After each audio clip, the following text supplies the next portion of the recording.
La France accueillera une importante conférence mondiale sur le climat à Paris début décembre 2015. Laurence Tubiana, qui prépare activement ce sommet capital pour l'avenir de notre planète, est l'invitée du Grand Angle ce vendredi.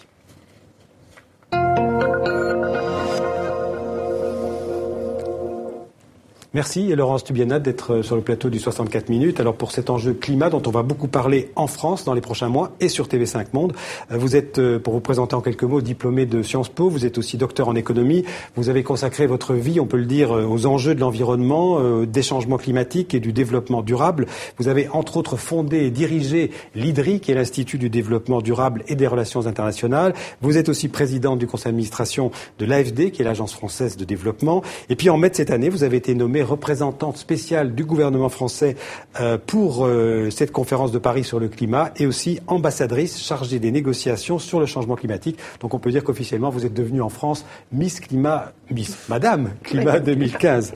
Alors avant de voir avec vous ce que l'on peut attendre de cette conférence de Paris et pour illustrer l'une des menaces qui pèsent sur notre climat, cette question que se posent les scientifiques de la NASA: comment une substance chimique interdite depuis 1989 peut-elle se retrouver en quantité dans l'atmosphère? Cette substance, c'est le tétrachlorure de carbone qui accélère la destruction de la couche d'ozone. Les explications de José Blanc-Lapierre. Au-dessus du pôle sud, en bleu, un trou gigantesque dans la couche d'ozone. Un trou qui, cette année, est plus grand que d'habitude. C'est ce qui intrigue la NASA. D'après les scientifiques, la couche d'ozone, qui nous protège d'une partie des rayons du soleil, est attaquée par une substance chimique, le tétrachlorure de carbone. Un polluant utilisé dans les pressings de nettoyage à sec et les extincteurs. Il est pourtant interdit depuis 30 ans. Ce que nous avons trouvé n'est pas normal.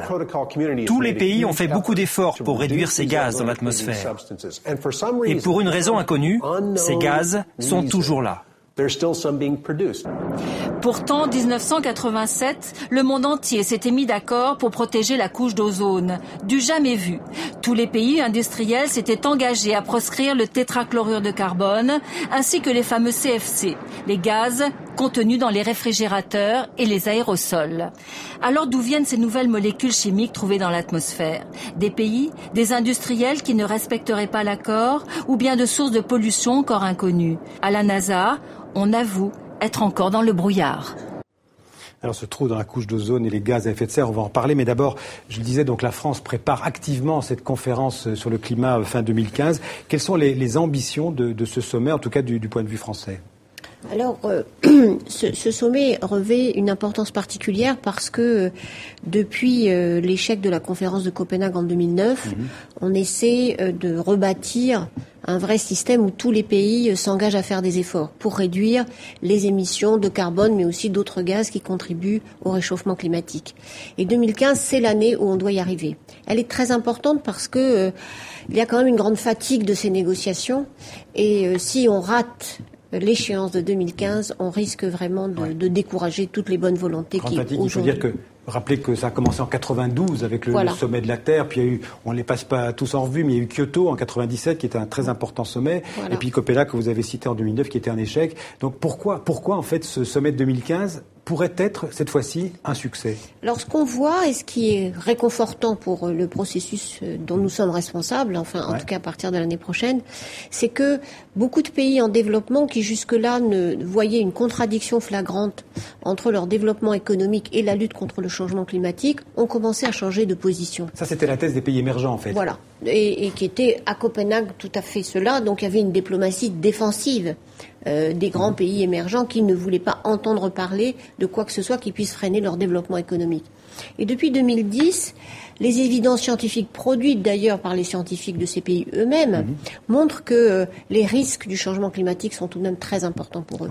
Et en particulier, c'est le cas de la Chine. On voit bien qu'en Chine, ça devient un sujet d'actualité. On en parle, alors qu'avant, c'était un truc tabou, ou au pire, c'était au contraire, on n'en tenait aucun compte. En fait. Exactement. Et du coup, ça se matérialise par les liens entre la pollution locale et la pollution globale, parce que, et notamment la pollution qu'on a pu observer dans toutes les villes chinoises, qui s'observe aujourd'hui, et qui devient un vrai problème politique et social pour la Chine. Et il y a d'autres éléments de ressources en eau qui disparaissent ou qui se raréfient.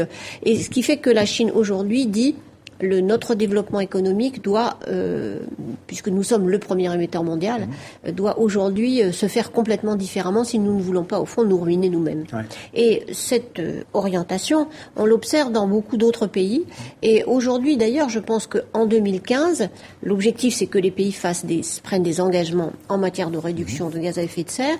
Et cette fois-ci, on va voir, y compris des pays en développement pas tellement riches, et même certains, pour le symbole pauvre, montrer l'exemple. Alors et que dire dans les qu'ils anciens veulent processus, ils étaient exclus voilà, ils n'étaient pas contraignants. Ils n'étaient pas contraignants. Alors, on va discuter de qu'est-ce qui est vraiment contraignant et la force de cette contrainte.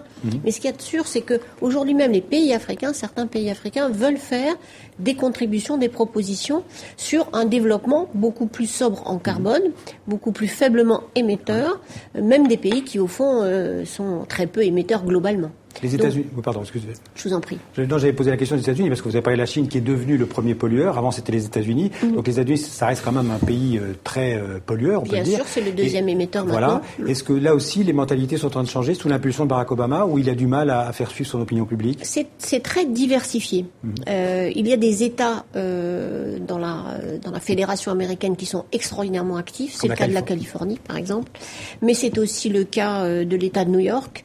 Et d'autres, où là, on voit que, parce que c'est des États très urbains, plus avancés technologiquement, eux pensent que la solution de cette économie propre, c'est l'avenir. Et puis, il y a des États beaucoup plus rétrogrades. Et Obama essaie de jouer sur ces acteurs plus progressistes et en même temps de faire, avec les moyens qu'il possède, qu'il détient, qu'il contrôle, un changement dans les politiques climatiques. Alors, à coup de normes sur les véhicules, il y a eu des grandes avancées, de contraintes sur les émissions de carbone des centrales à charbon. Donc, on voit là un mouvement qui n'était pas intervenu aux États-Unis depuis 1997. Alors, il y a un paradoxe, c'est qu'en fait, la crise économique qu'on connaît dans le monde aujourd'hui, elle joue un peu en votre défaveur, parce qu'en période de crise, les gens se disent, il nous faut de la croissance, quel qu'en soit le prix, et le climat, on verra après. C'est plus trop prioritaire, malheureusement. Donc, il y a cet élément qui joue contre vous. Surtout en Europe. Ouais. Je dirais que ce facteur du lien entre la crise économique et une espèce de réticence à aller plus loin dans des politiques environnementales, j'y reviendrai.